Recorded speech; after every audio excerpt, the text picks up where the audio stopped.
The last week of my husband's life, the main thing that Mark was worried about was that when he was no longer here, that I would be lost. Now, this has a two-part meaning, because at this point, Mark and I had been married for 42 years, and Mark knew. I have a horrible sense of direction. I get lost just about everywhere I drive, and Mark was so worried that I never see our then 18-month-old grandson because he lives near Washington, D.C. A friend had to drive me here tonight. I live 10 minutes away. Now, the other part of that was the last 21 years of our married life. Mark lived with a terminal illness, and we were attached at the hip. We did everything together. We worked side by side in his jewelry store. We walked several miles together each day, and we even did a slow dance each evening. And we talked to each other all day, from the time we woke up until the time we went to bed. Okay, it needs to be a true story, and my friends out there know I'm the one that talked all day to Mark. And he was so worried. What was I going to do when he was no longer here? And I didn't know. So after the memorial service, and our sons and their families left, I felt like a Mack truck had just driven right over my body because every part of me hurt. And I never knew that you could feel so lost in a house that you lived in for over 30 years. But that's how I felt. Now, I was lucky because I had a strong support system, and I started walking several miles every day, but I was really worried when fall came. I was worried about those long winter nights.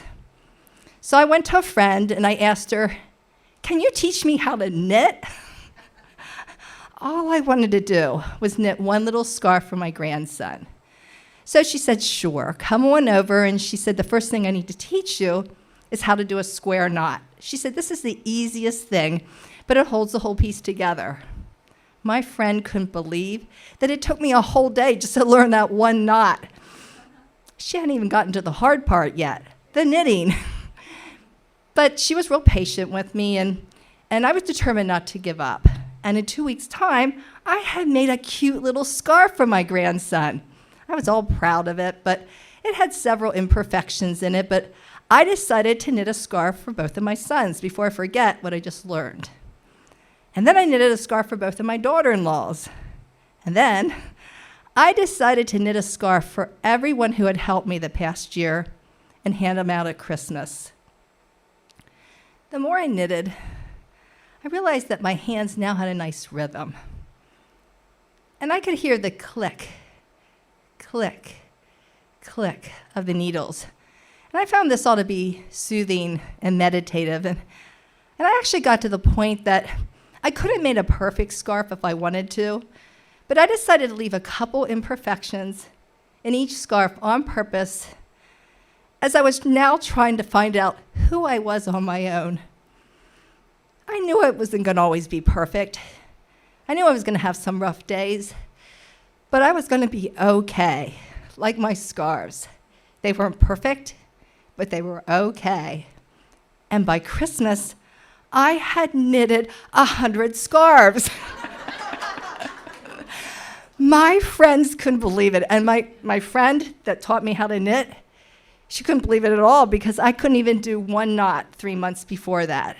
So I handed them out to people who had helped me, and I donated some. And one day it snowed, and I looked out my front window, and looking back at me across the street was a big snowman wearing one of my scarves. The one that I actually made for my neighbor's neck, and she put it on her snowman instead. But this really made me laugh, and I hadn't laughed in a long time, and my neighbor knew that. Now, I still get lost everywhere I drive. That's probably not going to change, but my son drives my little grandson up to see Nan one weekend every month. And some days, and especially those long winter nights, I still feel lost without Mark.